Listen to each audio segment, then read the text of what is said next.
খিদিরপুর চক বাজার, উবাইদুল্লাহর দোকান। অস্কুপ না এটা, অস্কুপ।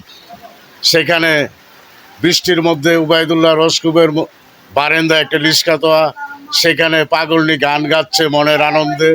বৃষ্টি হচ্ছে, বৃষ্টি থেমে যাচ্ছে, পাগলির গান শুনুন, মনোযোগ দিয়ে আপনারা শুনুন। একটা গান গান।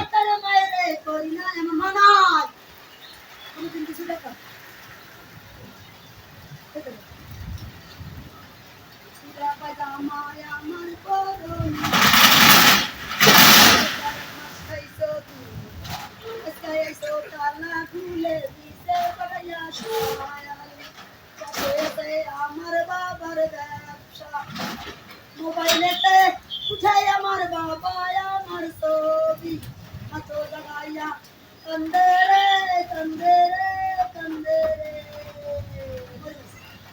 না না না না, মা জননী তুমি মরো না, তুমি জেগে ওঠো, ডাকে তোমার অবুজ সন্তান। তুমি মরে গেলে যে তোমার অবুজ সন্তানের কি হবে?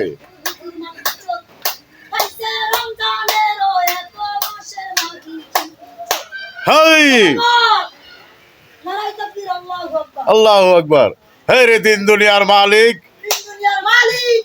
আমার মা একজন পাগল হয়ে গিয়েছে। কেন পাগল হয়ে গেছে? কেন কেন পাগল হয়েছে? তোমার বাবা আমার বাবা তুমি কোনদিন দাও না আমায় একটি কাপড় কিনিয়ে হ্যাঁ রে মা জননী, আমার বাবা কি তোমাকে অন্যায় অত্যাচার করেছে? করেছে, সেজন্য তুমি আঘাত পেয়েছো। আঘাত পেয়ে তুমি পাগল বেশে দেশে দেশে ঘুরে বেড়াচ্ছ, তাই না?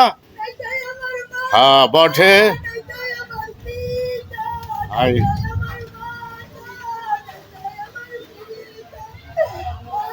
আপনারা তার অভিভাবক যারা গার্জেন আছেন, ওকে আপনাদের বাড়িতে নিয়ে যান।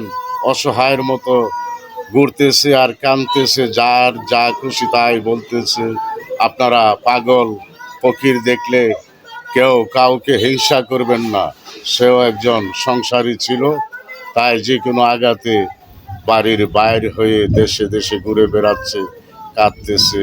এই ঈদের আগামীকাল ঈদ, আজ রোজার শেষ দিন, তাই সে বাড়ি ছাড়া। আপনারা গার্জেন যারা আছেন তাদের খোঁজ খবর নেন। কুলিয়ারচর, খিদিরপুর চক বাজার।